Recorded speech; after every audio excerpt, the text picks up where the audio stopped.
Jeg vil sige tak for de 10 år, og så vil jeg fortælle lidt om vores tid her på skolen. Men først og fremmest til mig, så har jeg skrevet 2 taler her. Og du bestemmer, hvordan det skal udvikle sig, så hvilken en vil du have? Er den ene slags sandhedssag? Det kan man godt sige. Jeg tager den grønne. Interessant valg.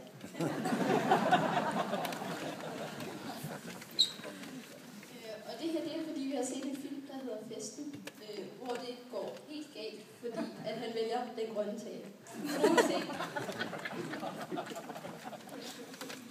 Men det startede med, at vi kunne starte på skolen her for 10 år siden. Og jeg kan huske, at vi alle sammen troppede op med fine skoletasker og var klar på, at vi skulle gå i skole. Og vi hejste op og gik ind i klassen. Og da forældrene så skulle gå ud, så var der nogen, der blev lidt ked af det. Men sådan det. Og vi havde jo Maria som klasselærer. Hvor er den? Der. Og jeg tror, alle sammen kan huske, at vi skulle skrive sammenhængende skrift. Hvilket vi ikke var helt glade for, men vi kom igennem det.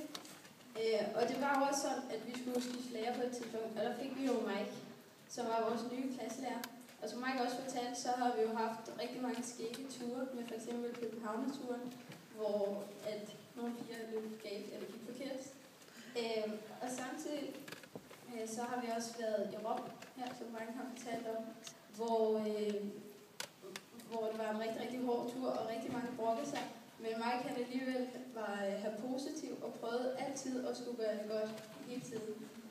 Hvilket så fik os til at brokke os en lille smule mere.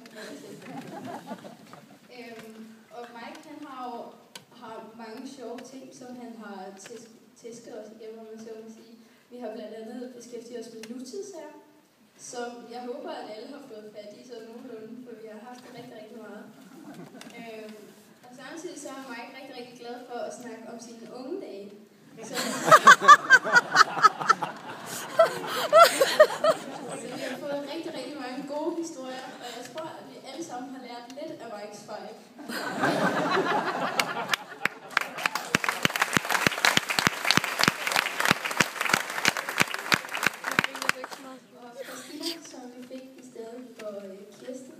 Hun er blevet vores bonusmor og har taget rigtig, rigtig godt af os.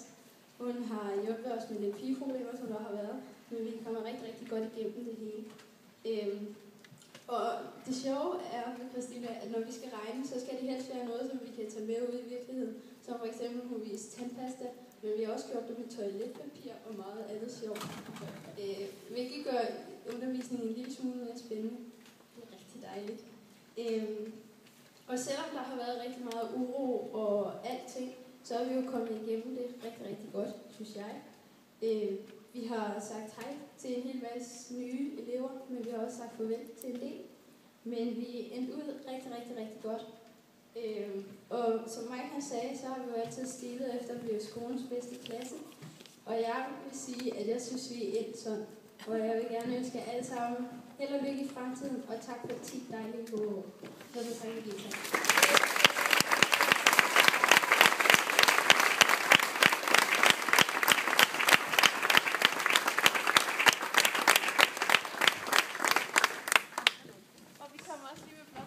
Så vi vil gerne se Mike og Christina og vores første